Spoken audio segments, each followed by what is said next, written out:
Всем привет и спасибо, что зашли на мой канал. Друзья, вы очень удачно зашли. Сегодняшнее мое видео о том, как правильно варить рис. Вот просто приготовить рассыпчатый откидной рис как гарнир, как дополнение к мясным блюдам, курице или рыбе. Дело в том, что в комментариях под каждым видеорецептом того или иного вида азербайджанского плова, которых я разместила на своем канале, мне часто задают вопрос о том, как приготовить рис, чтобы он получился рассыпчатым, крупинка в крупинку. И в какой-то степени я их понимаю. Ведь, например, в любом азербайджанском плове, каким бы вкусным ни получилось жаркое, говурма по-нашему, если рис не получился рассыпчатым, этот плов не считается удачным. Казалось бы, нет ничего проще, как откинуть рис. А нет, тут есть очень тонкий момент. Именно этой тонкостью я и хочу поделиться с вами в этом видео. Кому интересно, оставайтесь со мной и давайте пошагово вместе пройдемся рецептом этого вкуснейшего гарнира, который требует к себе щепетильного отношения. Перечень и количество всех ингредиентов для приготовления откидного риса вы видите на ваших экранах. Эту же информацию я продублирую внизу под видео. Итак, перед тем, как варить рис, его обязательно надо тщательно, но достаточно бережно промыть под горячей водой. Ни в коем случае нельзя мять или тереть рис, иначе рис поломается и в итоге получится какая-то кашица. Тщательно промывая рис, мы не только удаляем пыль и уменьшаем количество частиц всяких тяжелых металлов, которыми производители опрыскивают рис для его длительного сохранения, к сожалению, но и вымываем из его состава клейковину, благодаря чему рис получается более рассыпчатым. После того, как вода становится совсем прозрачной, оставляю рис в горячей воде на 20-30 минут, что также вымывает из риса крахмал и уменьшает его углеводную нагрузку на наш организм. Друзья, если вы помните, в предыдущих моих видеорецептах я готовила плов на топленом масле. Топленое масло идеально подходит для приготовления риса, для плова в нашем случае. Но учитывая то, что не в каждом доме пользуются топленым маслом, я сегодня полностью отказалась от него, приготовив сегодняшний рис на оливковом масле. К тому же очень скоро начнется рождественский пост у православных зрителей, подписчиков моего канала. Я уверена, приготовление откидного риса на оливковом масле по этому рецепту понравится многим из вас и поможет вам обогатить ваш рацион в период поста.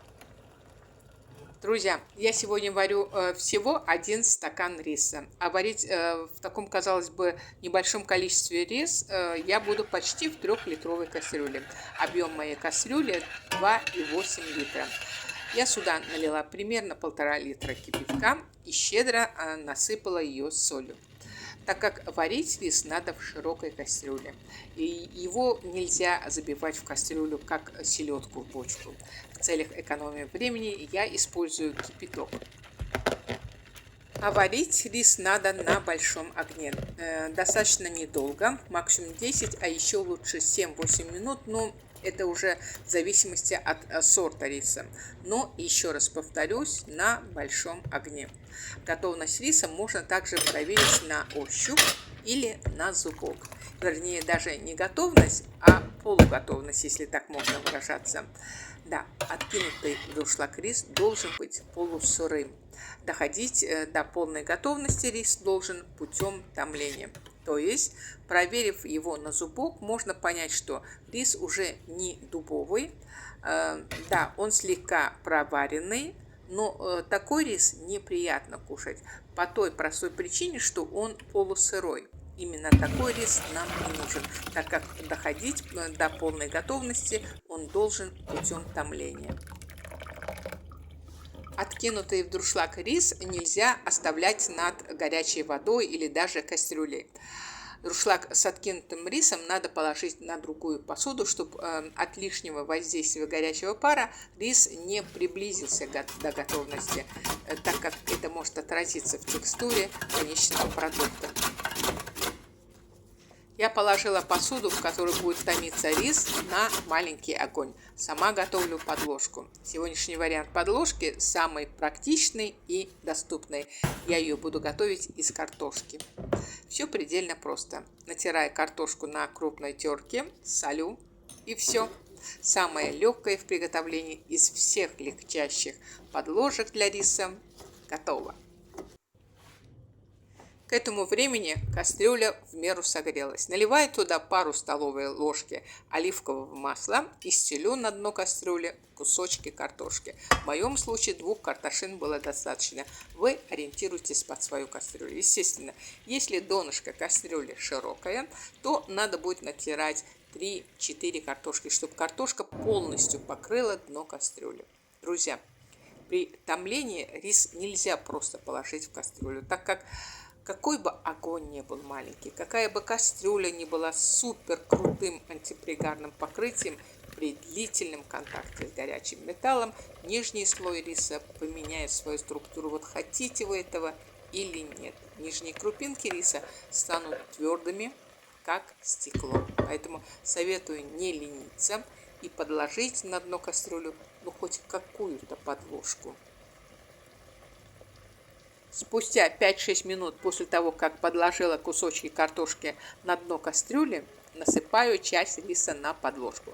К этому моменту картошка чуть-чуть уварилась, но она все еще полусырая. Она должна дойти до готовности вместе с рисом путем томления.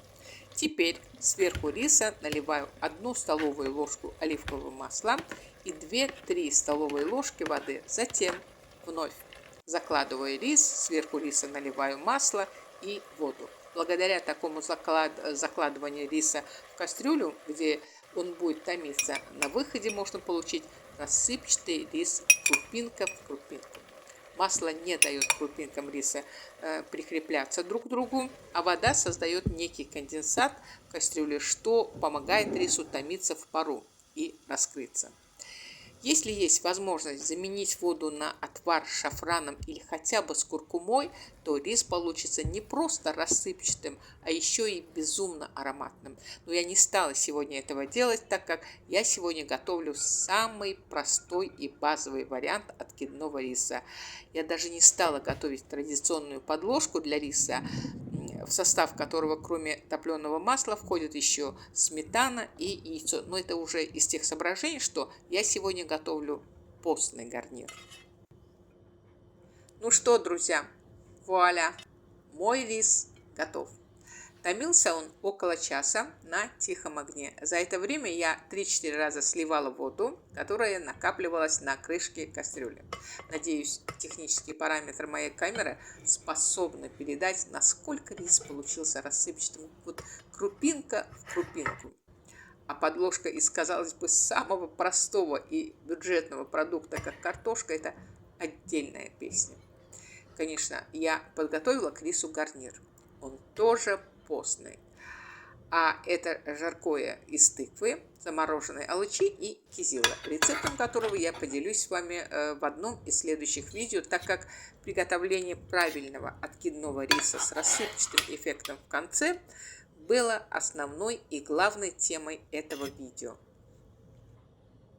Друзья, смело рекомендую вам приготовить откидной рис по данному рецепту. Можете быть уверенными в том, что, идя пошагово, у вас тоже на выходе получится вот такой вот рассыпчатый рис. Не отказывайте себе в нем. Обязательно приготовьте такую вкуснятину для себя и для своих близких. Ведь ничто не заменит домашнюю кухню. Я всем желаю приятного аппетита и благодарю вас за просмотр. Спасибо вам за ваши лайки и комментарии. Мне очень приятно их читать. Гостей приглашаю подписаться на мой канал и нажать на колокольчик, чтобы быть в курсе новых вкуснейших рецептов от меня. Я пока прощаюсь с вами, но буду ждать вас на своем канале, ведь я и рада, всегда вам рада. Пока-пока и до новых встреч!